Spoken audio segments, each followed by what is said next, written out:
نحمده ونصلي على رسوله الكريم أما بعد فأعوذ بالله من الشيطان الرجيم بسم الله الرحمن الرحيم رب اشرح لي صدري ويسر لي أمري واحلل عقدة من لساني يفقهوا قولي سورة النساء آية نمبر 135 يا أيها الذين آمنوا كونوا قوامين بالقسط شهداء لله ولو على أنفسكم أو الوالدين والأقربين إن يكن غنيا أو فقيرا فالله أولى بهما فلا تتبعوا الهوى أن تعدلوا وإن تلووا أو تعرضوا فإن الله كان بما تعملون خبيرا۔ اے لوگو جو ایمان لائے ہو، انصاف کے علم بردار اور اللہ واسطے کے گواہ بنو، اگرچہ تمہارے انصاف اور تمہاری گواہی کی عزت خود تمہاری اپنی ذات پر یا تمہارے والدین اور رشتہ داروں ہی پر کیوں نہ پڑتی ہو، فریق معاملہ خواہ مالدار ہو یا غریب، اللہ تم سے زیادہ ان کا خیر خواہ ہے، لہذا اپنی خواہش نفس کی پیروی میں عدل سے باز نہ رہو۔ اگر تم نے لگی لپٹی بات کہی یا سچائی سے پہلو بچایا تو جان رکھو جو کچھ تم کرتے ہو اللہ کو اس کی خبر ہے۔ یہاں پر آپ دیکھیں خطاب تمام مسلمانوں سے ہے، یا ایھا الذین آمنو، اے لوگوں جو ایمان لائے، اور ان سے تقاضا کیا جا رہا ہے انصاف پر قائم رہنے کا اللہ کی خاطر، قوامین بالقسط شہداء للہ، قائم رہو انصاف پر، گواہی دینے والے ہوتے ہوئے اللہ کے لیے۔ قانون کے دو پہلو ہوتے ہیں، ایک قانون بنا کر نافذ کرنے والے، ایک قانون پر عمل کرنے والے۔ عام طور پہ ہوتا یہ ہے کہ جب قانون بنا کر نافذ کیا جاتا ہے، عمل کرنے والے اس سے فرار کا راستہ ہی تلاش کرتے رہتے ہیں، لیگل لوپ ہولز ڈھونڈتے رہتے ہیں، اور ہر لا کے اندر آپ کو کوئی فلا ملے گا، ہر لیگل لا کے اندر کوئی لوپ ہول نظر آ جائے گا، کوئی فرار کا راستہ مل جائے گا۔ تو اگر عمل کرنے والوں کے اندر فرار کی خواہش ہے وہ فرار حاصل کر لیں گے۔ یہاں پر عوام کی ذمہ داری بتائی جا رہی ہے، سوشل جسٹس پیدا کرو، تم سب کے سب انصاف کو تھامنے والے اور اس کو امپلیمنٹ کرنے والے، اس کو نافذ کرنے والے بن جاؤ۔ دو گروہوں میں آخر مسلمان کیوں تقسیم ہو؟ جو قانون بنا رہے ہیں، نافذ کر رہے ہیں، وہ بھی اپنی ذات سے شروع کریں۔ عام طور پہ عوام کے اندر غصہ اور ریزنٹمنٹ اس وقت آتا ہے جب غریبوں کے لیے الگ ہو اور امیروں کے لیے قانون الگ ہو، عوام کے لیے الگ ہو، خواص کے لیے الگ ہو، وی آئی پی موومنٹ کے الگ ہی طور طریقے ہوں اور عوام بیچارے سفر کریں، بھگتیں اس کے اندر۔ جیسے آج کل آپ لوگ سنتے ہوں گے کہ جو وی آئی پی موومنٹس ہوتے ہیں اس میں ٹریفک جس طرح سے روکا جاتا ہے، کتنے بیچارے مر گئے اس کے اندر، ایمرجنسی میں وہ اسپتال پہنچ نہ سکے۔ تو مجھے بتائیں کہ قانون بنانے والوں کے لیے پھر محبت کیسے پیدا ہوگی؟ لوگ کہیں گے کیا یہ ہم جیسے انسان نہیں؟ ایک یا دو لوگ اتنے اہم ہو گئے کہ ہزاروں لوگوں کو مشکل میں اور دقت میں ڈال دیا گیا ان کے لیے۔ اسلام بالکل اس طرح کی وی آئی پی کلچر کو سپورٹ نہیں کرتا۔ اسلام میں کوئی تصور نہیں پایا جاتا وی آئی پی کلچر کا کہ چند لوگوں کی خاطر جو ہے وہ دوسرے لوگوں کو اتنی اذیت میں اور تکلیف و مشقت میں اور پریشانی میں مبتلا کر دیا جائے۔ جو قانون بنانے والے ہیں وہ سب سے پہلے خود اپنے اوپر امپلیمنٹ کریں قانون کو۔ ٹیکس بنایا ہے خود بھی تو پے کریں، کوئی قانون بنایا ہے خود بھی تو عمل کریں۔ یہ چیز اسلام کے اندر پسندیدہ ہے۔ حدیث میں آتا ہے سید القومی خادمہم، قوم کا سردار ان کا خادم ہوتا ہے۔ تو جب قانون بنانے والے، نافذ کرنے والے ایسے خوبصورت اسلامی رویے کا اظہار کرتے ہیں تو عوام کے اندر بھی امنگ پیدا ہوتی ہے قانون پر عمل کرنے کی۔ تو یہاں عوام کو بھی ترغیب دی گئی ہے کہ تم سب کے سب قانون سے فرار حاصل کرنے کے بجائے اس پر عمل کرنے کی کوشش کرو۔ اور قانون اخلاقی بھی ہوتا ہے، قانونی بھی ہوتا ہے، لیگل لاز بھی ہیں، مورل لاز بھی ہیں۔ ہر طرح عدل قائم کرو۔ اسلام کے تو آنے کا مقصد ہی عدل قائم کرنا ہے، بیلنس اینڈ جسٹس۔ اللہ تعالیٰ نے بہت سے قوانین بنا کر ہمارے حوالے کر دیے. اب مسلمان جب کوئی قانون بنائیں گے اپنے ملکوں میں تو اللہ کے دیے ہوئے قوانین کے ماتحت ہی بنائیں گے، اس کے زیر نگرانی بنائیں گے. اگر ٹوٹل لیجسلیشن انسانوں کے حوالے کر دی جاتی تو یہ بیلنس عدل انسانوں کے بس کا کام نہ تھا. مرد قوانین بناتے اپنا فائدہ دیکھتے، عورتیں بناتی اپنا فائدہ دیکھتی. تو اللہ نے یہ کام خود کیا، اللہ نے شریعت بنائی تاکہ ذرہ برابر بے انصافی نہ ہو، کوئی شخص کسی دوسرے کا حق نہ مارے. تو شریعت کے قوانین کے بغیر عدل کا قیام کھوکھلا نعرہ ہے، صرف ایک خواہش ہے. عدل شریعت کے بغیر آ ہی نہیں سکتا. قانون وراثت میں بھی ناپ تول کر اللہ تعالی نے سب کو ان کا حصہ دے دیا، تو اللہ کی تقسیم پر سب مطمئن ہو جائیں. یہاں فرمایا گیا کہ تم انصاف کے گواہ بنو ولو علی انفسکم، چاہے وہ گواہی تمہارے خلاف ہی کیوں نہ جاری ہو. انصاف کا دامن مت چھوڑو. اب الوالدین، یا والدین کے خلاف کوئی بات کہنی پڑ جائے، والاقربین، یا قریبی رشتہ داروں کے خلاف اگر تمہیں کوئی فیصلہ کرنا پڑے تو عدل کے تقاضے کو ملحوظ رکھتے ہوئے تم وہ فیصلہ کر لو. رشتہ داری کا لحاظ کرتے کرتے کہیں انصاف سے مت ہٹ جانا، اور یہ تقوی کے بغیر ممکن نہیں ہے. نبی اکرم صلی اللہ علیہ وسلم کی حدیث آتی ہے جس میں کہ آپ نے فرمایا اوصیکم ونفسی للتقوی، کہ میں وصیت کرتا ہوں تم کو بھی اے مسلمانوں اور اپنے نفس کو بھی کس کی؟ تقوی کی. تقوی کا دامن ہاتھ سے نہ چھوڑو. اپنے سگے والدین کے خلاف بھی گواہی دینی پڑے تو دو. والدین کسی کی حق تلفی کر رہے ہیں، خاموش تماشائی بن کے مت کھڑے رہو. ان کی عزت، ان کی محبت اپنی جگہ، اور انصاف کا تقاضا اپنی جگہ. دوسری چیز جو انصاف کے راستے میں رکاوٹ بنتی ہے وہ غربت یا دولت کی تقسیم ہوتی ہے. تو دولت مند لوگوں کے لیے شریعت میں نرمی نہیں کی جا سکتی. متفق علیہ روایت ہے عائشہ رضی اللہ عنہا سے کہ بنو مخزوم ایک قبیلہ تھا، اس کی ایک عورت نے چوری کی. بڑا معزز، بڑا باعزت ریسپیکٹیبل کلین تھا بنو مخزوم کا. لوگوں نے چاہا کہ اس عورت کی سزا معاف ہو جائے اور حد اس پر جاری نہ ہو. بڑی بے عزتی ہوگی کہ بھئی اتنے اعلیٰ گھرانے کی عورت نے یہ کام کیا اور اس کو سزا ملی ہے کامنر کی طرح. تو انہوں نے چاہا کسی طرح سزا ساقط ہو جائے. اسامہ بن زید رضی اللہ عنہ کو سفارشی بنا کر نبی اکرم صلی اللہ علیہ وسلم کی خدمت میں بھیجا. آپ نے ایک خطبہ استرشاد فرمایا کہ لوگوں، تم سے پہلے قوموں کو اسی چیز نے تباہ کیا کہ جب عزت والا چوری کرتا تو اس کو چھوڑ دیتے، اور معمولی آدمی چوری کرتا اس پر حد جاری کرتے. اللہ کی قسم میں ایسا نہیں کروں گا. اگر فاطمہ بنت محمد بھی چوری کرتی میں اس کا بھی ہاتھ کاٹ دیتا. یہ اسلام کا مزاج ہے. ہمیں تو خواب و خیال کی باتیں لگتی ہیں. ہم کہتے ہیں، سوچتے ہیں کہ ایسے کیسے ہو سکتا ہے، ہاؤ از اٹ پاسبل. تو اسلام کی تعلیمات یوٹوپیا تھوڑی ہیں، یہ تو عملی طور پہ وجود میں آئیں اور ایسا ہی انصاف ہے جو کہ دیکھا گیا. تو امیروں کو لیوے نہیں دینا اس لیے کہ وہ امیر ہیں. اسی طرح بعض دفعہ کیا ہوتا ہے کہ غربت کی وجہ سے دل میں رحم کا جذبہ آ جاتا ہے. اگر غریب نے جرم کیا تو اس پر اتنا ترس کھائے کہ ہے بیچارہ غریب ہے، چلو کوئی بات نہیں. یہ بھی نہیں ہونا چاہیے. یہاں بھی محتاط رہنا ہے کہ غریب کی حمایت کرتے کرتے انصاف کا دامن نہ چھوٹنے پائے. ہم قصے کہانیوں میں پڑھتے ہیں کہ بڑے رحم دل چور تھے، امیروں سے چرا کر غریبوں کو دیتے تھے.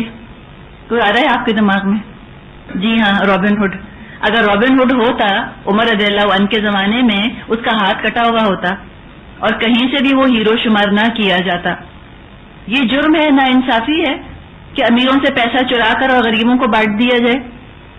اور یہ بھی مزاج لوگوں میں پایا جاتا ہے. آج بھی آپ دیکھیں سڑک پر ایکسیڈنٹ ہوتا ہے ایک سائیکل والے کا اور ایک مرسیڈیز والے کا، لوگ مرسیڈیز والے کو مارنا شروع کر دیں گے.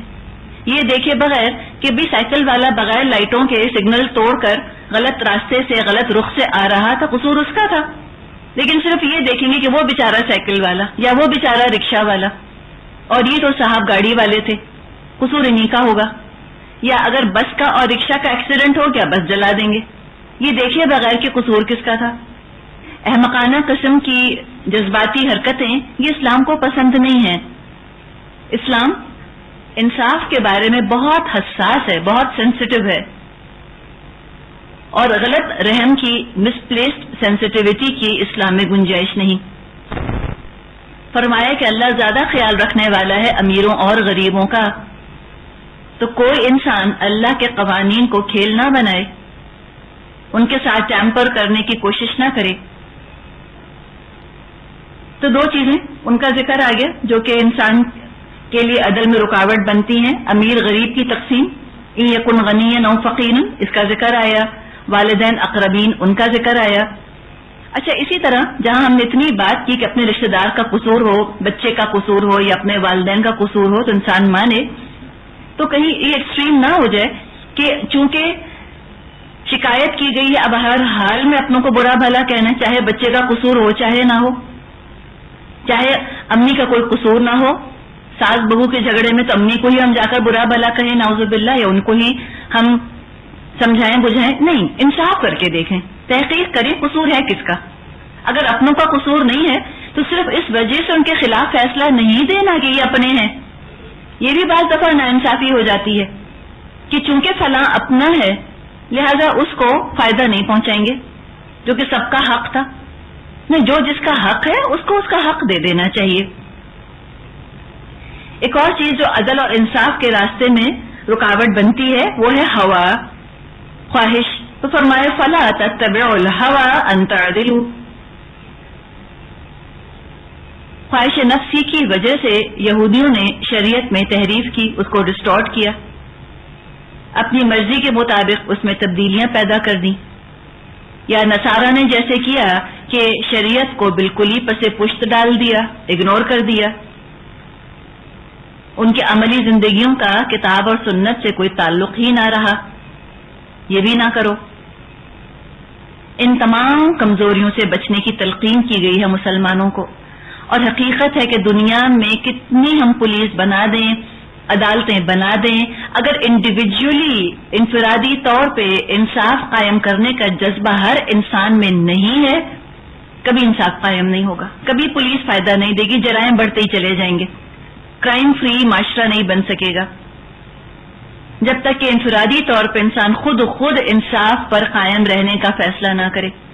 اور یہ ہے اسلام کا کمال کہ اس نے مسلمانوں کی کس طرح سے اخلاقی تربیت کی، کیسے ان کو سوشلی رسپانسبل بنایا تھا، کیسے ان کے اندر عدل اور انصاف کا یہ تصور پیدا کیا تھا اللہ کے تقوی کے ذریعے سے، کہ ہو سکتا ہے تمہیں کوئی گولڈ میڈل نہ ملے، کوئی تمہاری تعریف نہ ہو، لیکن پھر بھی تم انصاف پر قائم رہو۔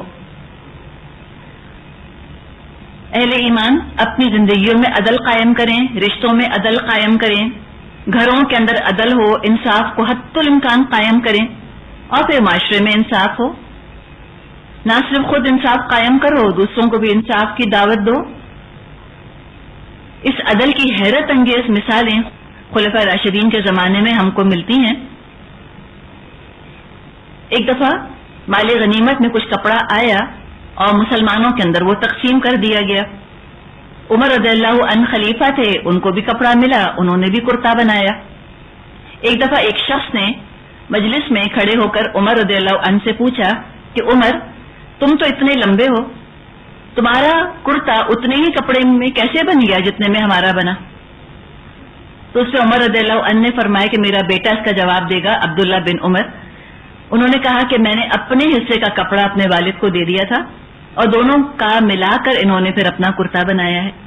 آج کل ہم محاسبہ نہیں چیختے پھرتے اخباروں کے اندر، اکاؤنٹیبلٹی ہونی چاہیے، وہ فنڈز جو ہیں وہ غبن ہو رہے ہیں اور مس اپروپریشن آف فنڈز ہو رہا ہے اور کدھر پیسہ جا رہا ہے کچھ پتہ ہی نہیں، پھر کہتے ہیں اچھا چلو سب کی اکاؤنٹیبلٹی کرتے ہیں، فلاں گورنمنٹ کے آفیسر کی اس کی زندگی بھر کرتے رہیں، ساری جگہ پوری دنیا میں کرتے رہیں، امریکہ سے لے کے پاکستان تک ہر جگہ ہم دیکھ رہے ہیں کہ فنڈز کے اندر خرد برد کی جا رہی ہے۔ اعلی حکام کے اوپر الزام لگتا ہے بے ایمانی کا اور ناانصافی کا، یہ تو رہے گا جب تک کہ آخرت میں حساب دینے کا احساس نہ ہو. اور اس طرح کھلی اکاؤنٹیبلٹی جو ہے وہ مسلمانوں کے لیڈروں کی ہو جایا کرتی تھی. علی رضی اللہ عنہ کے دور خلافت میں وہ اپنے سرکاری کاغذات پر کچھ کام کر رہے تھے. اتنے میں ان کے بھائی ان سے ملنے آئے، کچھ ذاتی بات کرنا چاہ رہے تھے. جب ان کے بھائی ان سے بات کرنے آئے علی رضی اللہ عنہ سے، تو حضرت علی نے جو چراغ جل رہا تھا اس کو بند کر دیا، گل کر دیا، اور اپنے بھائی کو لے کے باہر آ گئے. ان کے بھائی نے کہا کہ بھئی یہ بات تو ہم وہاں کمرے میں بیٹھ کے بھی کر سکتے تھے، مجھے باہر لانے کی آپ کو کیا ضرورت تھی؟ تو اس پر حضرت علی نے جواب دیا کہ جو تیل جل رہا تھا اس چراغ میں وہ سرکاری تھا، اس لیے کہ میں سرکاری کام کر رہا تھا. تم مجھ سے ذاتی بات کرنا چاہتے ہو تو سرکاری تیل کی روشنی میں ذاتی بات نہیں کر سکتے. یہ عدل انصاف نہیں ہے. آپ سوچیں نا یہ کیا معیار تھا جو مسلمانوں کا اس وقت تھا، اور کیا خوبصورت معیار آج ہمارے پاس موجود ہے. تو کیا وجہ ہے کہ ہم اپنی زندگی میں یہ انصاف قائم نہیں کر سکتے؟ کیوں آخر ہم میں اتنا زیادہ رجحان ہے چھوٹی چھوٹی چیزوں بے ایمانی کرنے کا، حقیر حقیر معمولی چیزوں میں خیانت کرنے کا؟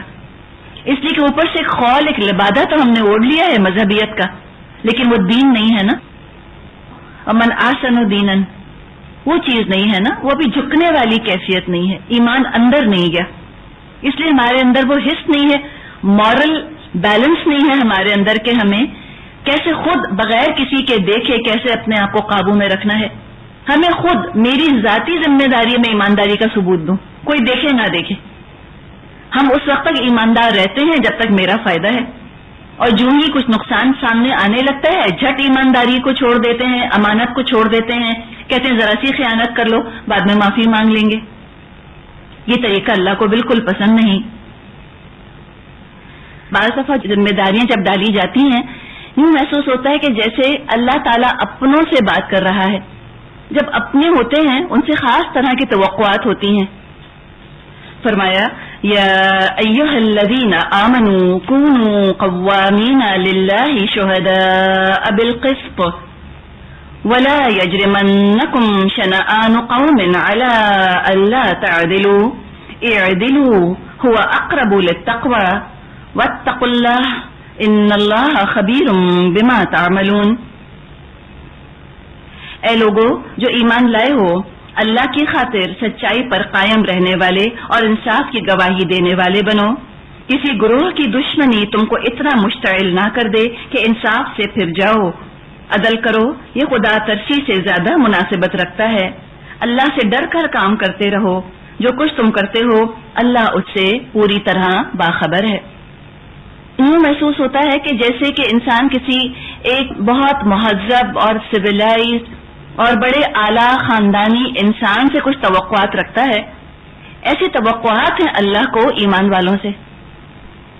دنیا میں دو طرح کے لوگ ہیں نا. ایک ہے جو کہ جن کو اپنے خاندان سے کوئی اچھی ویلیوز نہیں ملی. ایک وہ لوگ ہیں جن کو کہ ہم کہتے ہیں خاندانی. دونوں کے رویے میں آپ کو فرق نظر آتا ہے. ایک بالکل جنگلی ہے، کوئی تہذیب تمیز اس کو نہ کبھی کسی نے سکھائی، نہ اس نے خود کبھی سیکھی. اس کے آباء و اجداد میں بھی تمیز تہذیب کبھی نہ تھی. انکوت قسم کے لوگ تھے، انسیویلائزڈ، انکلچرڈ. اور ایک انسان ہے کہ اپنے آباء و اجداد سے جس کو کہ کچھ ویلیوز، کچھ اچھائیاں وراثت میں بھی ملی ہیں، اور خود بھی وہ شخص کلچرڈ ہے، پڑھا لکھا ہے، مہذب ہے، تمیز تہذیب والا ہے. تو اس کے اور اس پہلے انسان کے رویے میں تو فرق ہوگا نا. جو مہذب انسان ہوتے ہیں، جو خاندانی لوگ ہوتے ہیں، وہ خاص انداز میں اپنے آپ کو کنڈکٹ کرتے ہیں. وہ ایک دم بدتمیز نہیں ہوتے، ان کے اندر لحاظ ہوتا ہے، ان کے اندر مروت ہوتی ہے.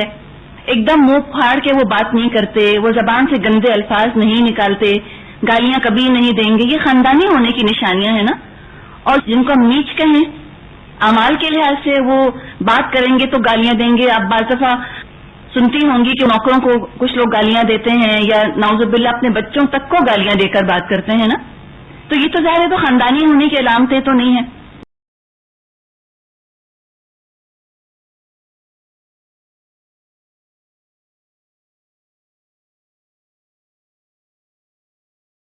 خاندانی ہوتے ہیں ان سے توقع کی جاتی ہے کہ وہ ایسے کام نہیں کریں گے. تو بالکل یہ توقعات والی چیز ہے. یوں لگتا ہے کہ اللہ تعالیٰ کو توقع ہے مسلمانوں سے کہ تم کو اللہ تعالیٰ نے اتنی اعلیٰ ویلیوز سکھا دی ہیں. تم کو خاندان کی بنیاد پر تو جمع نہیں کیا, تم کو تو امت بنایا ہے. جیسے کہ خاندان میں تو بزرگ اپنے خاندان کے بڑے بوڑھے ہوتے ہیں, اور جو امت ہوتی ہے امت کے بزرگ رسول ہوتے ہیں. تو دیکھو ذرا تم اپنے بزرگ کی طرف تو دیکھو, تم ذرا اپنے رسول کی طرف تو دیکھو, کیا اعلیٰ کردار, کیا اعلیٰ ان کا اخلاق ہے. اب تم کو چاہیے کہ تم انہی ویلیوز کو, انہی روایات کو, انہی اقدار کو آگے لے کر چلو. تم سے توقعات زیادہ ہیں اس لیے کہ تم امت ہو, اور امت بھی کس کی؟ محمد صلی اللہ علیہ وسلم کی تم امت ہو. تو تم اپنے شایان شان کام کرنا, جو تمہارا معیار ہے, جو تمہارا اسٹینڈرڈ ہے, جو تم سے ایکسپیکٹیشنز ہیں ان کو پورا کرنا. تم عام ان پڑھ کافر کی سطح پر مت گر جانا جا کر. اور ان پڑھ سے مراد ہم یہ نہیں کہہ رہے کہ جو یونیورسٹیز میں یا کالجز میں نہیں پڑھا. ان پڑھ سے مراد وہ شخص جس نے قرآن نہیں پڑھا. ایک شخص جس نے قرآن پڑھا ہے اور وہ نبی اکرم صلی اللہ علیہ وسلم کی امت میں سے ہے, اس سے توقعات اور ہیں. جیسے کہ دنیا میں ہم توقع کرتے ہیں کوئی بہت اعلیٰ یونیورسٹی سے پڑھا ہے اور بہت اعلیٰ خاندان کا ہے, اس سے توقعات اور ہوتی ہیں.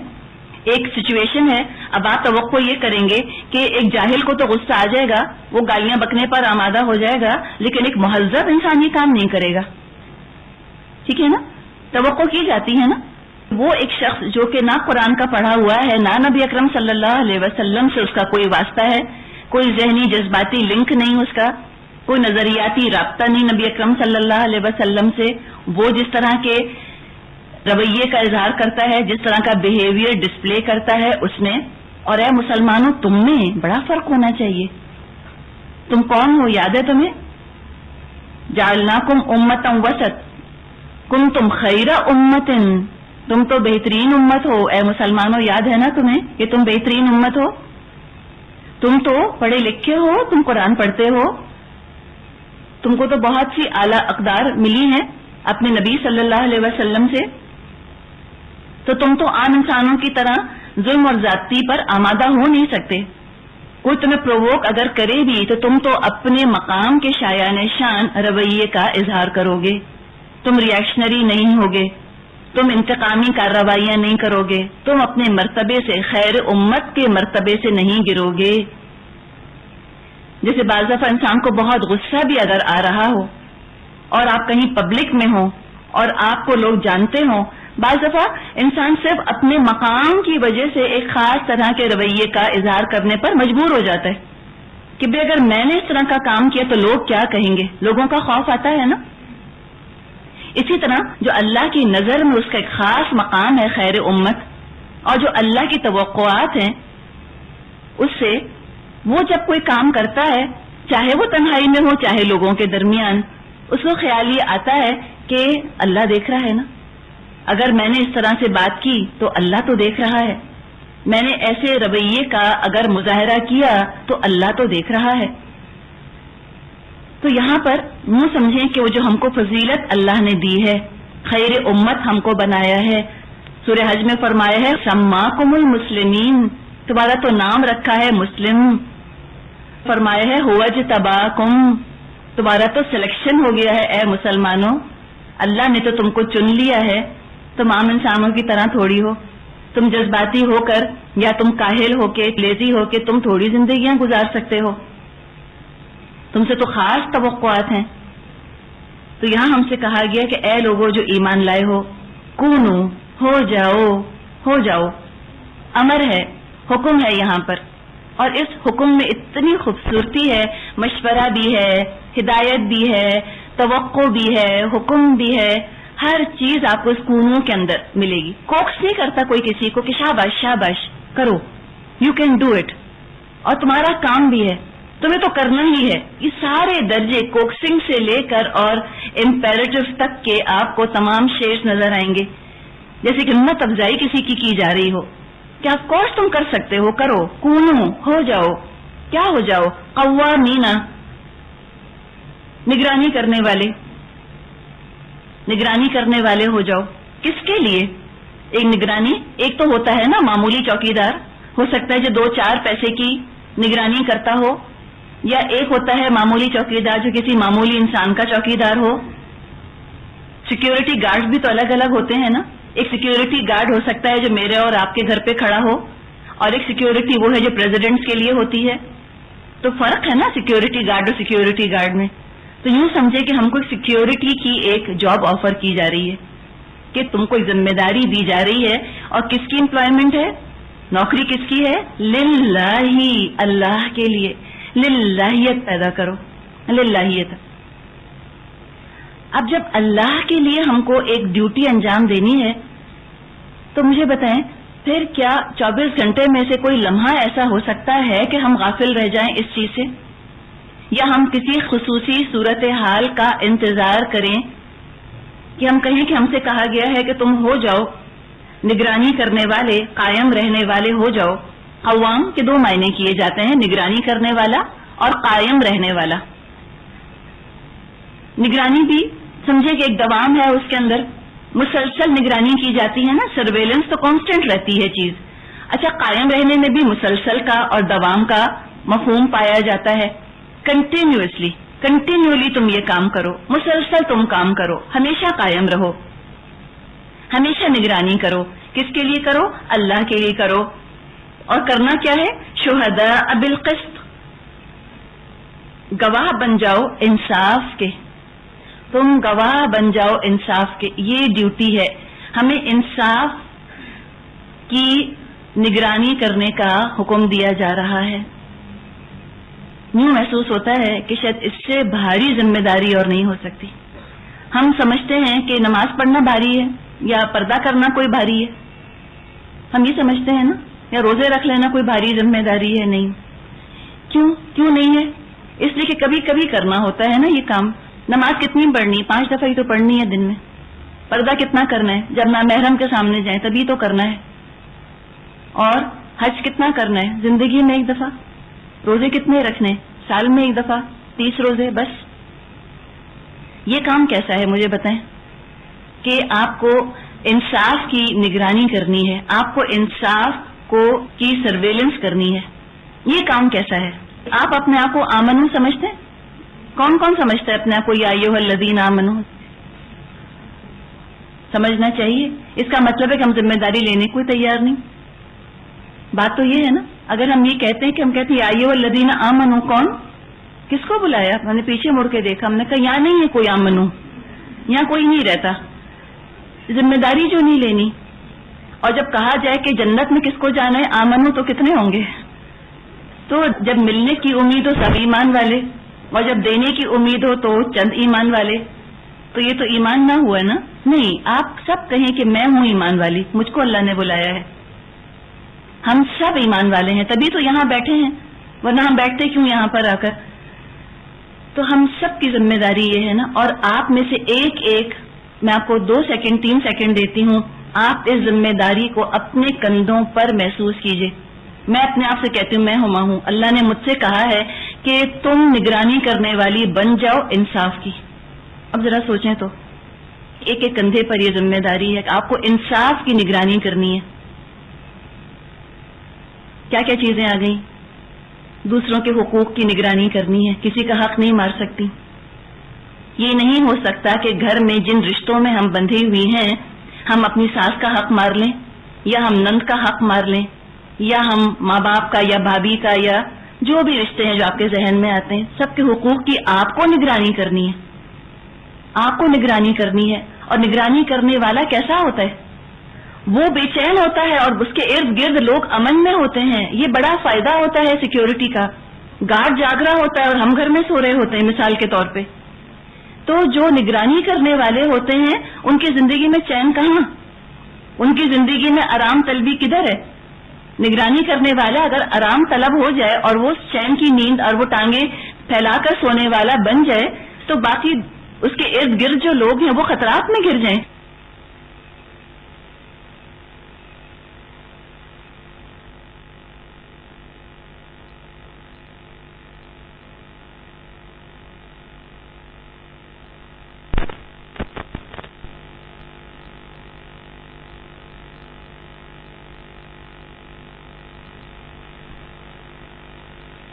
اس کے ارد گرد جو لوگ ہیں وہ خطرات میں گر جائیں، وہ بے چینی کا شکار ہو جائیں، تو ایک اس کا نتیجہ کیا نکلے گا؟ اگر ہم انصاف کی نگرانی کرنے کی ذمہ داری اپنے اوپر لے لیتے ہیں تو یہ تو اللہ کے ہاں بہت ہمیں انشاءاللہ اعلیٰ درجے دلانے والی چیز ہے. ٹھیک ہے، جو کانکریٹ نتیجہ ہے وہ یہ نکلنا چاہیے کہ جس جگہ آپ موجود ہوں، جن جن رشتوں میں آپ بندھی ہوئی ہیں، ان رشتوں کو ذہن میں لے آئیے. ہونا یہ چاہیے کہ وہ تمام رشتے امن میں ہوں آپ کی طرف سے، کسی کو آپ سے حق تلفی کی شکایت نہ ہو. حق تلفی الگ چیز ہے، ہاں اگر کوئی رشتہ دار آپ کا حق سے بڑھ کر مطالبہ کرتا ہے وہ اور چیز ہے، ہم اس کی بات نہیں کر رہے. وہ رشتہ دار تو کبھی مطمئن نہیں ہوں گے جو یہ نہیں چاہیں گے کہ آپ انصاف کی نگرانی کریں. وہ تو یہ چاہیں گے کہ اللہ کا حق بھی آپ انہی کو دے دیں. ان کی بات نہیں کی جا رہی، ایسے رشتہ داروں کی بات ان کی جا رہی ہے کہ آپ جن سے رشتوں میں بندھی ہیں، آپ اتنی چوکنی ہیں، آپ انصاف کی نگرانی کر رہی ہیں، آپ اتنی ایکٹیو ہیں، وہ بہت امن میں ہیں آپ کی طرف سے. نہ کبھی آپ کی زبان سے ان کو تکلیف پہنچتی ہے، نہ کبھی آپ کے ہاتھوں سے ان کو تکلیف پہنچتی ہے، نہ کبھی ان کو یہ خدشہ ہوتا ہے کہ آپ ان کا حق مار لیں گی یا آپ کسی کو ان کے خلاف بڑھگا دیں گی جا کر. کیوں؟ آپ کر نہیں سکتی، آپ مجبور ہیں، آپ عام انسان ہیں ہی نہیں.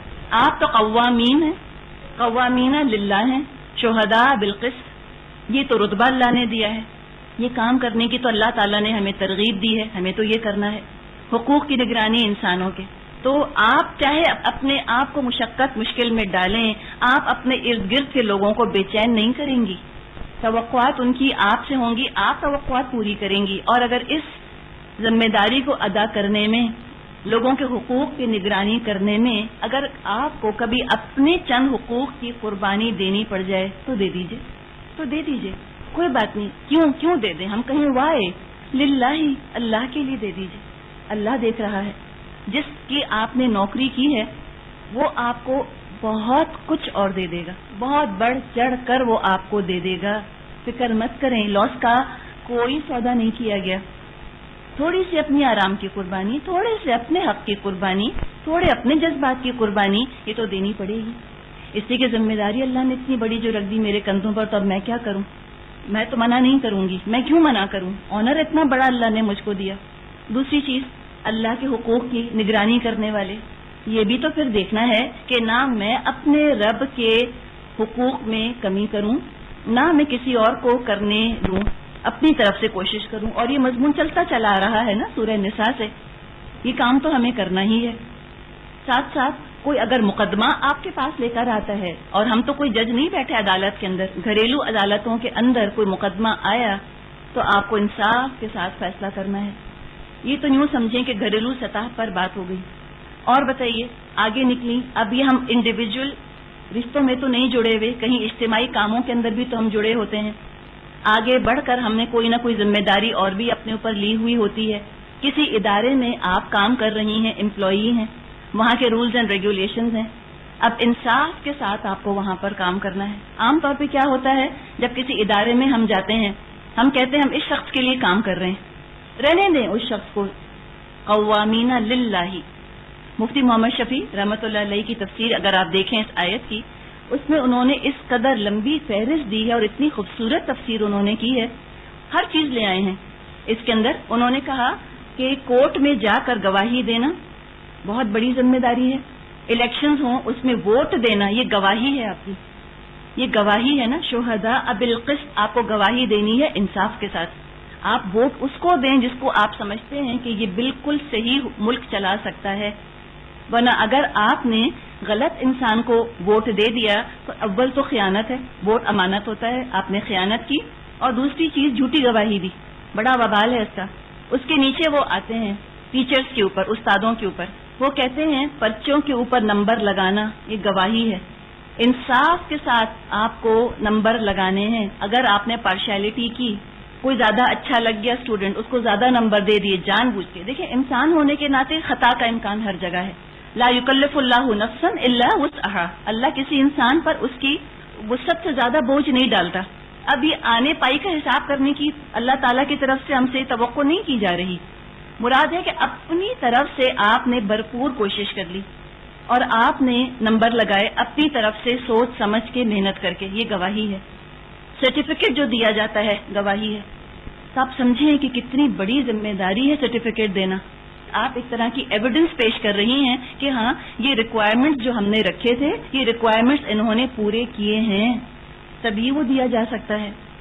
تو یہ ذمہ داری سمجھیں اس طرح سے، جس آرگنائزیشن میں آپ کام کر رہے ہیں وہ ذمہ داری آپ کی بنی۔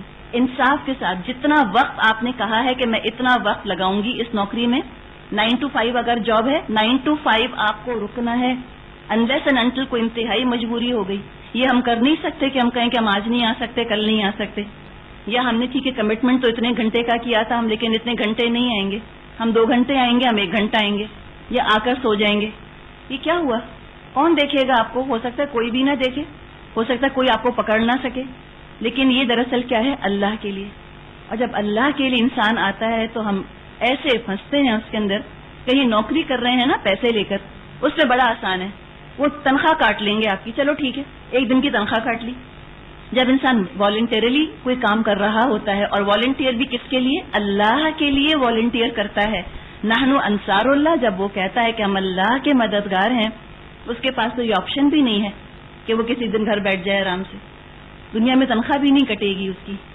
تو یہ ذمہ داری بہت زیادہ ہوتی ہے۔ جو انسان اپنے آپ کو والنٹیئر کرتے ہیں وہ بہت بڑی ذمہ داری لے رہے ہوتے ہیں، اور جن کے درجے ہیں سوا، ان کی سوا مشکل ہے۔ جن کی ذمہ داری جتنی بڑی ان کی مشکل اتنی بڑی، لیکن یاد رکھیں ان کا اجر بھی اتنا بڑا، اجر بھی بہت بڑا ہے، لیکن ایسے اجر نہیں ملے گا۔ جب اس ذمہ داری کا انصاف کے ساتھ حق ادا کیا جائے گا تب کہیں جا کے اجر ملے گا۔ تو یہ اللہ کے لیے خود کو والنٹیئر کرنا، یوں سمجھیں کہ اس سے بڑی اور نازک ذمہ داری اور نہیں ہو سکتی۔ کہیں کہ آپ 10 لاکھ تنخواہ پر کسی محکمے میں جا کے ملازم ہو جائیں، وہاں وہ تنخواہ آپ کی کاٹ لیں گے، آپ کا معاملہ برابر ہو جائے گا۔ وہاں عدل انصاف پر قائم رہنا آسان ہے۔ آپ 1 دن ایبسنٹ ہوئے، 1 دن کی تنخواہ کاٹ لی، ختم بات۔ اب یہاں کہاں تنخواہ کٹے گی؟ تنخواہ مل ہی نہیں رہی تو کٹے گی کدھر؟ کیا کٹا؟ ثواب نا، ذمہ داری میں کمی آئی ہے۔ تو یہ تو ایک سمجھیے کہ اوپر کی لیول پر بات ہو گئی۔ اب کوئی شخص کسی کی نگرانی کر رہا ہوتا ہے، اس کے نیچے کچھ لوگ ہوتے ہیں، ان کی کیا ذمہ داری بنے گی جو کہ ماتحتی میں کام کر رہے ہیں؟ پھر اگر آپ کسی انسٹیٹیوشن ہی کی بات کریں تو کچھ ٹیچرز ہوتے ہیں، ٹیچرز کی ذمہ داری ہوتی ہے، اور ان کے نیچے اسٹوڈنٹس ہوتے ہیں۔ ناممکن ہے کہ کوئی ٹیچر ایک اسٹوڈنٹ کی نگرانی کر سکے، ناممکن ہے۔ تو اب اگر یا ایھا الذین آمنوا ہیں پڑھنے والے، تو ان کو تو اللہ کی خاطر انصاف پر قائم رہنے والا بننا ہوگا۔ اور سب سے مشکل انصاف اپنی ذات کے ساتھ ہوتا ہے کہ انسان اپنے آپ کو ظلم سے اور زیادتی سے بچائے۔ چیٹنگ کر لینا یہ عام ہے نا ہمارے انسٹیٹیوشنز کے اندر، کوئی بڑی بات نہیں سمجھی جاتی کہ چیٹنگ کر لی۔ چیٹنگ کرنا کیا ہوا؟ انصاف سے ہٹ گئے، بے ایمانی میں چلے گئے۔ تو یہ تو انڈیویجولی ذاتی طور پر اللہ نے پکارا ہے۔ آپ دیکھیے اللہ پکار رہا ہے، کونوا قوامین للہ شہداء بالقسط، تم ہو جاؤ اللہ کی خاطر، ہو جاؤ اللہ کے واسطے، تم ہو جاؤ انصاف کی گواہی دینے والے۔ دنیا میں تو عام انسٹیٹیوشنز ہوتے ہیں جہاں اسٹوڈنٹس آتے ہیں اور وہ کہتے ہیں ٹھیک ہے ہم یہاں دنیا کی تعلیم حاصل کر رہے ہیں، لیکن کچھ انسٹیٹیوشنز، کچھ جگہیں ایسی ہوتی ہیں جہاں دنیاوی تعلیم تو نہیں، آئے ہی اللہ کی محبت میں ہوتے ہیں، صرف اللہ کی خاطر آئے ہوتے ہیں، کمٹ کر کر آئے ہوتے ہیں کہ ہم اتنا ٹائم لگائیں گے، اور اس میں کمٹمنٹ کو پورا نہ کرنا، تو انصاف تو نہ ہوا نا۔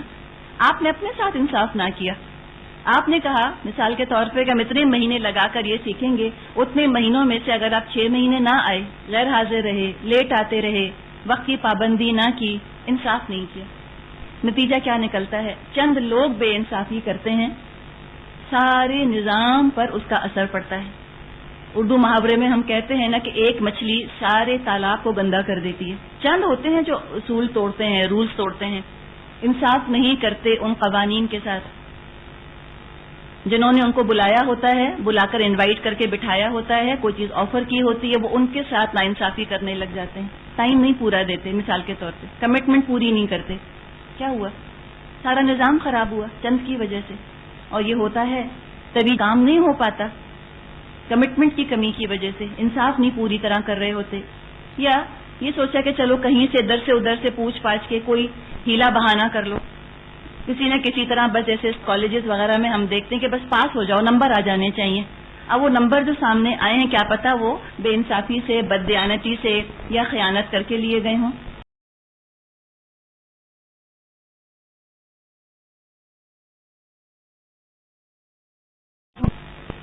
انصاف پر قائم رہنے کا ایک طریقہ ہے کہ انسان پورا آنےسٹ ہو جائے، پوری ایمانداری.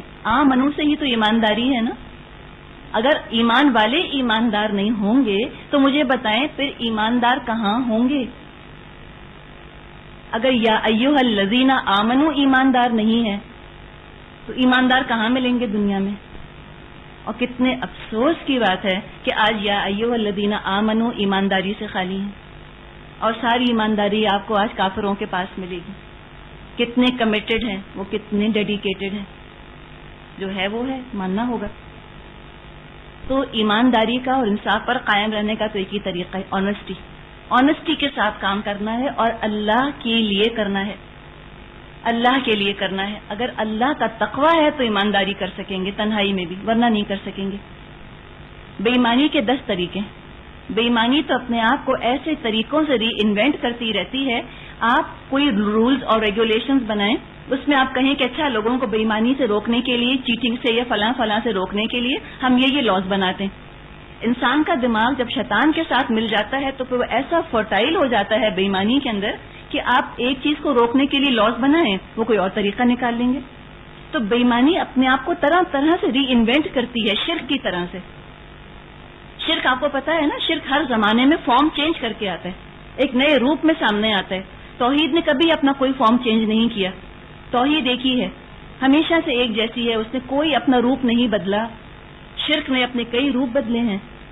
کبھی وہ بتوں کی شکل میں آیا، کبھی عقیدے کی شکل میں آیا، کبھی نظریات اور کبھی نظام کی شکل میں آیا. شرک تو بہت طرح سے اپنے آپ کو بدلتا رہتا ہے، ڈسگائز کرتا رہتا ہے. بالکل اسی طرح جو توحید اور شرک کی بات ہے، آپ ایمانداری اور بے ایمانی کو دیکھیے. ایمانداری ایک جیسی رہی ہمیشہ سے، اس میں کوئی تبدیلی نہیں آئی. اور سب سے بڑا گواہ انسان کے اپنے اندر بیٹھا ہے، کسی اور کو بتانے کی ضرورت نہیں. مجھے خود پتا ہے کہ بے ایمانی کیا چیز ہے. اللہ تعالیٰ فرماتا ہے نا سورہ قیامہ میں کہ بل الانسان علی نفسہ بصیرہ ولو القی معاذیرہ، بلکہ انسان خود اپنے نفس پر گواہ ہے، چاہے کتنی بھی معذرتیں بنائے. میری یہ مجبوری تھی، میری یہ مجبوری تھی، میں اس طرح مجبور تھی، اس لیے مجھ کو یہ طریقہ اختیار کرنا پڑا. لیکن انسان خود جانتا ہے کہ بے ایمانی کس کو کہتے ہیں. یہ چیٹنگ ہے، یہ بے ایمانی ہے، یہ انصاف نہیں ہے. تو ایمانداری کا ایک ہی معیار رہا، ایک ہی طریقہ رہا. ہاں، بے ایمانی 100 طرح سے نئے نئے روپ بھر بھر کر آتی رہی، الگ الگ بحروپ لے کر آتی رہی. جیسے آپ کسی ایک وائرس کے لیے ویکسینیشن ایجاد کریں، وہ میوٹیٹ ہو جاتا ہے، کوئی اور طریقہ کسی اور فارم میں آ جاتا ہے، پھر کسی اور فارم میں آ جاتا ہے. آپ کتنے ویکسینز بنائیں گے؟ انفلوئنزا کے وائرس کے لیے ویکسین جو بنائی ہے انہوں نے، وہ افیکٹو کیوں نہیں ہوتی؟ اس لیے کہ وہ میوٹیٹ ہو جاتا ہے نا، وہ اپنے آپ کو چینج کر لیتا ہے. تو بالکل اسی طرح قوانین کیا ہیں؟ وہ سمجھے کہ ویکسین ہے بے ایمانی کو روکنے کے لیے. آپ ایک قانون بناتے ہیں، بے ایمانی ایک اور روپ دھار لیتی ہے. آپ دوسرا قانون بناتے ہیں، بے ایمانی تیسرا روپ دھار لیتی ہے. تو جہاں بے ایمانی بہت زیادہ ہوتی ہے وہاں قانون بہت زیادہ ہوتے ہیں کہ اگر یہ سچویشن یوں بن گئی تو ہم یہ کریں گے، یہ بن گیا تو یہ کریں گے. جہاں جتنی زیادہ بے ایمانی ہوگی قانون اتنے زیادہ ہوں گے، اور جہاں جتنی زیادہ ایمانداری ہوگی قوانین اتنے کم ہوں گے. اب آپ دیکھیں کہ بنی اسرائیل کی شریعت بہت سخت بنا دی گئی تھی. کیوں اتنی سخت بنا دی گئی تھی؟ اتنے زیادہ بے ایمان تھے، اتنے زیادہ بے ایمان تھے نا، اتنا زیادہ ان کے اندر رجحان تھا قوانین سے فرار حاصل کرنے کا کہ چھوٹی چھوٹی سچویشنز کے لیے قانون بنا دیے گئے تھے. یوں کرو گے تو یوں کریں گے. اور پھر جتنی زیادہ بے ایمانی ہوتی ہے سزائیں بھی اتنی زیادہ ہوتی ہیں، ہر چیز پر سزا. اور جہاں جتنی زیادہ ایمانداری ہوتی ہے سزائیں اتنی کم ہوتی ہیں اور قوانین اتنی کم ہوتے ہیں. تو انسان دراصل اپنے آپ کو اور دوسروں کو ایک اذیت میں مبتلا کر دیتا ہے جب اس کا رجحان بے ایمانی کی طرف چل پڑے، جب وہ انصاف نہیں کرنا چاہتا، جب وہ بے ایمانی کرنا چاہتا ہے، خیانت کرنا چاہتا ہے. عذاب ہو جاتی ہے اس کی اپنی زندگی بھی اور دوسروں کی بھی. حکومت کہاں تک قانون بنائے؟ حکومت قانون پر قانون بناتی چلی جاتی ہے، لوگ بے ایمانی پر بے ایمانی کیے چلے جاتے ہیں. ایوری لا ہیز اے فلا، ہر لا کے اندر لوپ ہول بیٹھا ہے. آپ وہاں سے کوئی راہ فرار اختیار کر سکتے ہیں، قانون کبھی بے ایمانی سے نہیں روک سکتا. میرے والد کہتے ہیں کہ تالے جو ہیں شریفوں کے لیے ہوتے ہیں، چوروں کے لیے نہیں ہوتے. حقیقت ہے. تو یہ نگرانی کرنے والے آپ کے پاس 1,00,000 بھی آ جائیں، جس کو بے ایمانی کرنی ہے وہ 100 نگرانیوں کے باوجود بے ایمانی کر جائے گا، وہ انصاف پہ قائم نہیں رہے گا. اور کر نہیں سکتے. دنیا میں بڑی بڑی حکومتیں نہیں کر سکیں. امریکہ سوئٹزرلینڈ جیسے ملک نہ کر سکے. وہاں آپ پڑھیں کیا کیا فراڈ ہوئے ہیں، بلینز آف ڈالرز کے فراڈ ہو جاتے ہیں ان کے اتنے زبردست قوانین کے باوجود اور ان کی پولیس اور عدالتوں کے باوجود. کیوں ہوتے ہیں فراڈ؟ اس لیے کہ للہیت نہیں ہے، اس لیے کہ اللہ کا خوف نہیں ہے، اس لیے کہ آخرت کی چاہت اور طلب ہی نہیں. انعام تو خالی دنیا کو سمجھ لیا نا، دنیا کی کامیابی انعام لگتی ہے اور جنت کی طلب ہی ختم ہو کے رہ گئی. وہ تو کہیں دور گم ہو گئی اس ساری دنیاوی کامیابیوں کی دھول کے اندر. اس دھول مٹی غبار کے اندر جنت کی جگمگاہٹ نظر ہی نہیں آتی. کہتے ہیں وہ دیکھا جائے گا جب ہوگا، ابھی اس کو نمٹو نا جو سامنے پرابلم کھڑا ہے. تو اتنی خوبصورت یہ آیت ہے کہ جتنا بھی ہم اس پر بولیں نا ہم حق ادا نہیں کر سکتے اس کا. اور کتنی حسین ہے کہ آپ دیکھیں سورہ نساء میں بھی بالکل یہ آیت آئی تھی 135، لیکن تھوڑے سے وہاں الفاظ مختلف تھے. وہاں کونوا قوامین بالقسط تھی، اللہ کی جگہ قسط کا لفظ آیا ہے وہاں پر. تو یوں لگتا ہے کہ اللہ اور قسط، اللہ اور انصاف یہ مترادف ہے. اللہ نے تو اپنے اوپر فرض کیا ہوا ہے نا کہ اللہ تعالیٰ انصاف کرنے والا ہے، اللہ تعالیٰ ظالم نہیں ہے. تو اللہ کو انصاف اتنا پسند ہے، اور جو اللہ کے پسندیدہ بندے ہوتے ہیں ان کے اندر انصاف ہوتا ہے، اور وہ اپنی عدالت خود ہوتے ہیں، وہ اپنی پولیس خود ہوتے ہیں، اپنا قانون ان کا اپنا تقویٰ ہوتا ہے جو ان کو جکڑتا ہے. ان کو ضرورت نہیں ہوتی کہ وہ مجھ کو دیکھ کر پکڑے گا تو میں ٹھیک رہوں گا، یا جب تک کوئی مجھے دیکھ رہا ہے میں ایماندار رہوں گا. جیسے اس کی آنکھ بچی میں بے ایمانی پر آمادہ. تقویٰ کدھر ہے؟ اندر سے جب بے ایمانی ابلی پڑ رہی ہے اور موقع کی منتظر ہے تو تقویٰ کہاں گیا؟ ہم سمجھتے ہیں تقویٰ ہوگا جب ہم حج کرنے جائیں گے. نہیں، یہ کوئی ایک دم سے ٹپک نہیں پڑے گا. تقویٰ کی دولت تو بوند بوند کر کے جمع کرنی ہوتی ہے انسان کو اپنے دل کے اندر، اپنے دماغ کے اندر. جیسے خون کا قطرہ قطرہ بنتا ہے نا، اس طرح تقویٰ بھی قطرہ قطرہ بنتا ہے اور پھر وہ جسم کے اندر سرایت کرنا شروع کرتا ہے. تو پھر نمازوں کے اندر تقویٰ آتا ہے، تب کہیں جا کے حج سے تقویٰ جو ہے وہ بڑھ جاتا ہے. ورنہ ہم کیا سمجھتے کہ ہم تو ہوں 0 لیول کے اوپر، حج کر کے واپس آئے تو ہم 100 پر پہنچ چکے ہوں. ہوتا ہی نہیں ایسے. کیوں نہیں ہوتا؟ 0 سے 100 پہ کیسے جائے گی سوئی؟ کچھ تو آخر تھریش ہولڈ آپ نے کور کی بھی ہوگی، تب جا کے تقویٰ میں اضافہ ہوگا. نمازیں تقویٰ کیوں نہیں بڑھاتی؟ اس لیے کہ ٹینک بالکل خالی ہے تقوی کا نا. ابھی تو پروسیس شروع ہی نہیں ہوا، کنٹینر ہی نہیں بنایا تقویٰ جمع کرنے کے لیے. ابھی تو دل کو ہم نے اس طرح تیار ہی نہیں کیا کہ وہ تقوی کو جمع کرے اپنے اندر. تو 10 منٹ جا نماز پہ کھڑے ہو کے اگر کچھ تقویٰ آتا بھی ہے ہاتھ تو وہ سب بہہ جاتا ہے. اسے کتنے بڑے بڑے چھید ہیں نا بے ایمانی کے اس دل کے اندر، تقویٰ رہتا نہیں. گلاس کے اندر پانی آپ کو جمع کرنا ہے تو گلاس کو سلامت ہونا تو ضروری ہے نا. گلاس کے اندر اگر چھید ہیں، سوراخ ہیں، ٹوٹا پھوٹا گلاس ہے تو کہاں پانی جمع ہوگا؟ آئے گا اور بہہ جائے گا. تو اگر قلب سلیم نہیں ہے تو تقویٰ کیسے جمع ہوگا؟ اور بے ایمان دل کے اندر تو تقویٰ نہیں ہو سکتا. اور آج افسوس کی بات ہے مسلمانوں کی تو پہچان بے ایمانی بن گئی ہے. کاروبار کریں گے تو بے ایمانی، پڑھائی کریں گے تو بے ایمانی، پاسپورٹ لیں گے تو بے ایمانی، اور کوئی سرٹیفکیٹ بنائیں گے تو جعلی. وہ کہتے ہیں کہ جتنا اچھا جعلی کام مسلمان کرتے ہیں، جو کاؤنٹرفیٹ مسلمان کر لیتے ہیں، وہ تو کوئی کر نہیں سکتا. امریکن پاسپورٹ سے لے کر اور پاکستانی کرنسی تک آپ کاؤنٹرفیٹ کروا لیں، ہر چیز نقلی بنا دیں گے. اور ہم سے دیکھیں، یہ ہمارا معیار تھا. ہم کیا تھے؟ کنتم خیر امت. اور ہم کیا ہو گئے ہیں؟ صرف اپنی ذاتی زندگی کو دیکھ لیجئے نا، چھوڑیں سب کا رونا. ہم کتنے موقعوں پر بے ایمانی کرتے ہیں، چھوٹے چھوٹے موقعوں کو ہم بے ایمانی سے خالی نہیں چھوڑتے. ہم کر جاتے ہیں، ہم ڈنڈی مار جاتے ہیں کہیں نہ کہیں. ہم یا کسی کا حق مار لیتے ہیں یا ہم کوئی چیز غلط کر لیتے ہیں. جو لوپ ہول ملتا ہے دوڑتے ہیں اس کی طرف. جو لوپ ہول مل جائے دوڑ جاتے ہیں. تو وہی پھانسی کا پھندا بنے گا. یہ لوپ ہول نہیں ہے، یہ اللہ کے عذاب کا راستہ ہے جو کھلا ہوا ہے، جو اللہ کی شریعت سے ہم بھاگتے ہیں، یا ہم بنیادی اخلاقی اقدار سے ہم جب بھاگنے کی کوشش کرتے ہیں. تو ہم سے تو یہ کہا گیا تھا کہ تم یہ بنو. جب تک یہ بنے رہے ہم کو عروج ملا. دنیا بھی ہمارے قدموں میں تھی اور جنت بھی اللہ کی طرف سے وعدہ ہوا تھا اس کا. اور جب انصاف ہم نے چھوڑ دیا تو ضربت علیہم الذلۃ والمسکنہ وباؤوا بغضب من اللہ. آج دیکھ لیں اپنا حال. دارالاسلام کو کیا کہیں؟ ایک ایک اینٹ جو میں اور آپ ہیں، ہم دیکھ لیں ہم نے کیا کیا اپنی زندگی میں. ہمارے اپنے اندر للہیت کتنی ہے. اللہ کا نام لے کر جب آئیں اور للہیت کا مظاہرہ نہ کر سکیں تو جب دنیا میں نکلیں گے دنیا کمانے کے لیے تو کہاں سے للہیت آئے گی؟ جب قرآن کے ساتھ للہیت نہیں ہے، جب قرآن کے ساتھ للہیت نہیں ہے تو آگے کہاں سے ہوگی بتائیے. تو ہمیں بہت سوچنا ہے اپنے بارے میں. قرآن صرف الفاظ پڑھ لینے کا نام نہیں ہے، یہ ترجمہ یاد کر لینے کا نام نہیں ہے. میں تو کہتی ہوں کاش کتنا ہوتا تو بڑا اچھا تھا، بڑے ہلکے ہم چھوٹ جاتے. اگر ہمیں جنت ملتی تجوید اچھی کرنے پر اور گرامر رٹ لینے پر تو ہم تو کہتے ہیں کہ بڑا سستا سودا تھا. ہم سے کہا جاتا کہ تم ترجمہ رٹ لو جنت میں جاؤ گے، کہتے ہیں الحمدللہ. لیکن یہ جو اللہ نے ذمہ داریاں ڈال دی، یہ ہے نا، یہ ہے رونے کا مقام، یہ ہے فکر کا مقام، یہ ہے اللہ سے دعا مانگنے کا مقام. ہم نمبروں کی دعا مانگتے ہیں، ہم کہیں اللہ ہمیں تو انصاف اور قائم رہنے والا بنا دے. اصل تو غم اس کا پڑنا چاہیے انسان کو. یہ وہ چیز ہے جو انسان کو غم میں مبتلا کرنے کو کافی ہے. سارے غم دنیا کے کم ہیں اس کے سامنے جو اللہ نے یہ ذمہ داری رکھ دی میرے کندھوں کے اوپر. فرمایا یا ایھا الذین آمنو، اے لوگو جو ایمان لائے ہو،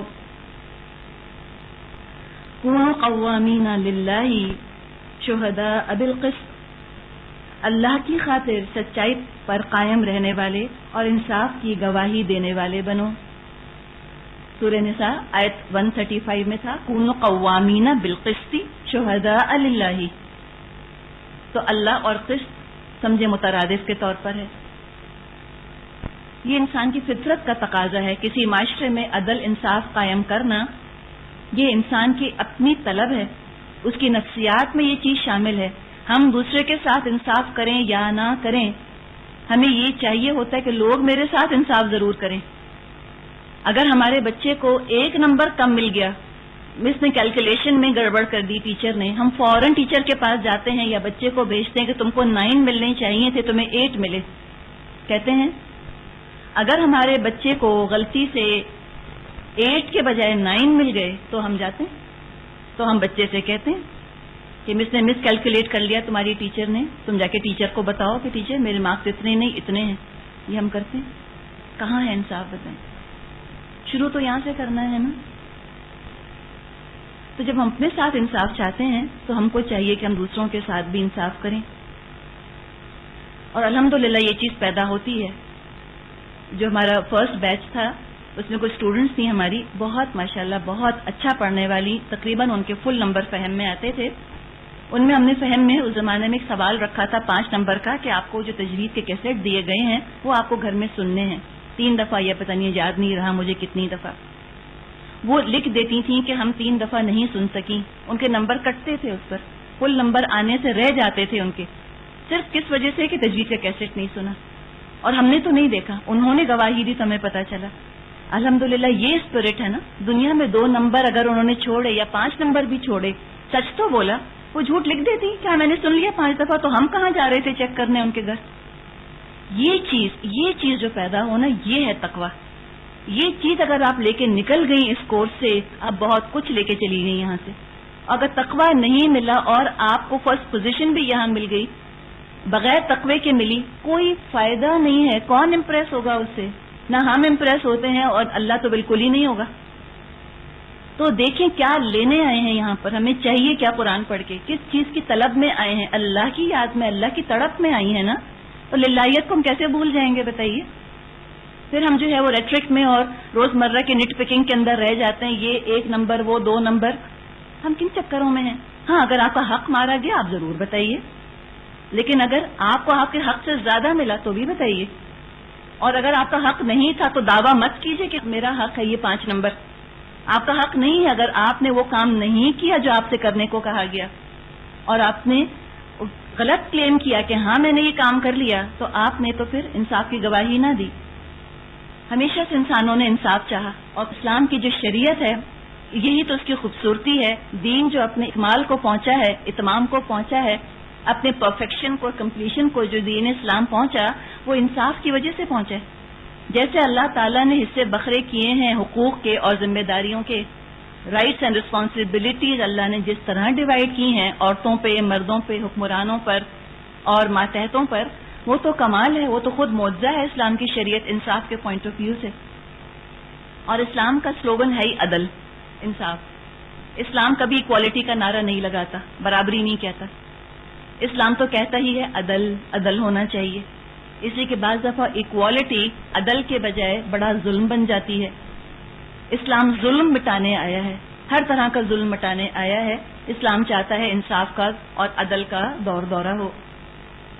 تو اجتماعی نظام کے لیے بھی ہم کوشش کریں، اللہ کے عدل اور انصاف کا نظام قائم کرنے کے لیے مسلمانوں کو چاہیے کہ اپنی ساری قوت جمع کریں، سارے اپنے ریسورسز جمع کریں اور دین کو نافذ کرنے کے لیے ان ریسورسز کو لگا دیں اور کھپا دیں، سسٹمز بنائیں جس میں انصاف ہو، اور ہر مسلمان اپنی جگہ ایک سپاہی بن جائے، انصاف کی نگرانی کرنے والا، بے چین ہو وہ انصاف کے لیے۔ اگر اس نے کسی کے ساتھ ناانصافی کی تو بھی بے چین ہو، اور کسی نے اس کے ساتھ ناانصافی کی تو بھی بے چین ہو۔ اللہ نہ ظالم کو پسند کرتا ہے اور اللہ کو مظلومی بھی پسند نہیں ہے، اس لیے کہ مظلوم کا مطلب کیا، اس کے ساتھ بے انصافی ہو رہی ہے۔ ان دونوں چیزوں کو کریکٹ کرنے کی ضرورت ہے۔ کوئی ڈاکٹر ہے کسی محکمے کے اندر، اب وہاں جا کر کوئی کہتے ہیں کہ وہ اسکول نہیں جانا، ہمارے بچے کو ایک میڈیکل سرٹیفکیٹ دے دیں کہ بچہ بیمار تھا یا ہمیں چھٹی چاہیے اپنے آفس سے، تو لکھ دیں کہ ہم بیمار تھے، تو یہ جھوٹا میڈیکل سرٹیفکیٹ، یہ بھی جھوٹی گواہی بن گئی نا، یہ بھی جھوٹی گواہی ہے۔ یا آپ کے بچے کبھی آ کر آپ سے کہیں کہ پلیز ماما آپ یہ لکھ دیں کہ میں جو فلاں دن اسکول نہیں گئی تھی نا، ہم شادی میں گئے تھے، ہم 2 بجے گھر واپس آئے تھے، صبح آپ نے مجھے اسکول نہیں بھیجا تھا، آپ لکھ دیں کہ اس کو بخار ہو گیا تھا۔ آپ لکھ کر دے سکتی ہیں، اگر دے بھی دیا تو کون پکڑے گا آپ کو؟ لیکن اگر آپ ایمان والی سمجھتی ہیں اپنے آپ کو، اگر آپ کو یقین ہے کہ آپ کو اللہ کے آگے کھڑا ہونا ہے، آپ بچے کو یہ لکھ کر نہیں دے سکتی کہ تم بیمار تھے۔ ڈانٹ کھا لے، پنش اٹھا لے، جو بھی مرضی کرے، لیکن بہرحال انصاف تو کرنا ہی ہے۔ آگے فرمایا وَلَا يَجْرِمَنَّكُمْ شَنَآنُ قَوْمٍ عَلَىٰ أَلَّا تَعْدِلُوا، کسی گروہ کی دشمنی تم کو اتنا مشتعل نہ کر دے کہ انصاف سے پھر جاؤ۔ اعدلوا، عدل کرو، هو اقرب للتقوى، یہ تقوی سے زیادہ قریب ہے۔ انصاف اور تقوی یہ بھی ساتھ ساتھ ہی چلتی ہیں چیزیں۔ اعدلوا حکم ہے، کوکس کیا جا رہا ہے، کرو، انصاف کرو۔ هو اقرب للتقوى، یہ تقوی سے زیادہ قریب ہے۔ تم تقوی چاہتے ہو نا، قرآن تو ہے ہی هدى للمتقین، تقوی کے بغیر ہدایت نہیں ملے گی تم کو، اور ہدایت نہیں ملے گی تو جنت نہیں ملے گی، اور تقوی ملتا نہیں انصاف کو چھوڑ کر۔ تو انصاف تو ضروری چیز ہے، اگر ہمیں جنت تک پہنچنا ہے انصاف تو کرنا ہے۔ اور یہاں تو دشمنوں کے ساتھ انصاف کرنے کو کہا جا رہا ہے، وَلَا يَجْرِمَنَّكُمْ شَنَآنُ قَوْمٍ عَلَىٰ أَلَّا تَعْدِلُوا، تمہیں کسی قوم کی دشمنی بھی آمادہ نہ کرے کہ تم انصاف نہ کرو۔ تو دشمنوں سے ہم کو تو قرآن انصاف کرنے کا حکم دے رہا ہے، کہاں کہ اپنوں سے بے انصافی کی جائے، جو تمہارے ساتھ خیر خواہی نہیں کرتے تم ان کے ساتھ انصاف کرو، جو تمہارے ہمدرد ہیں، تمہارے مربی ہیں یا مزکی ہیں یا تمہارے خیر خواہ ہیں، کہاں کہ تم ان سے دھوکے بازی اور بےایمانیاں کرنے لگ جاؤ۔ یہ تو مسلمان کی شان نہیں ہو سکتی کہ اپنے والدین کو دھوکہ دے یا اپنے استادوں کو دھوکہ دے یا اپنے جو اس کے اوپر سینئرز بیٹھے ہیں ان کو دھوکہ دے۔ کر نہیں سکتا نا، دشمن سے نہیں کر سکتا تو دوستوں سے کیسے کر سکتا ہے؟ کافر کو دھوکہ نہیں دے سکتا تو مسلمان کو دھوکہ کیسے دے سکتا ہے؟ کوئی انصاف کر رہا ہے اس کے بدلے میں ناانصافی کیسے کر سکتا ہے؟ انصاف کے بدلے میں تو انصاف کرنا ہے، اور ناانصافی تمہارے ساتھ ہو رہی ہے تب بھی تمہیں تو انصاف کرنا ہی کرنا ہے۔ کوئی تمہیں تمہارا حق نہیں دے رہا، تمہیں تو اس کا حق دینا ہی دینا ہے۔ اعدلوا، عدل کرو، هو اقرب للتقوى، یہ تقوی سے زیادہ قریب ہے۔ واتقوا اللہ، اور اللہ کا تقوی اختیار کرو۔ ان اللہ خبیر بما تعملون، بے شک اللہ خوب جانتا ہے جو کچھ کہ تم عمل کرتے ہو، خوب جانتا ہے، ہر چیز سے اللہ واقف ہے۔ وآخر دعوانا ان الحمد للہ رب العالمین۔ سبحانک اللہم وبحمدک، نشہد ان لا الہ الا انت، نستغفرک ونتوب الیک۔ السلام علیکم ورحمۃ اللہ وبرکاتہ۔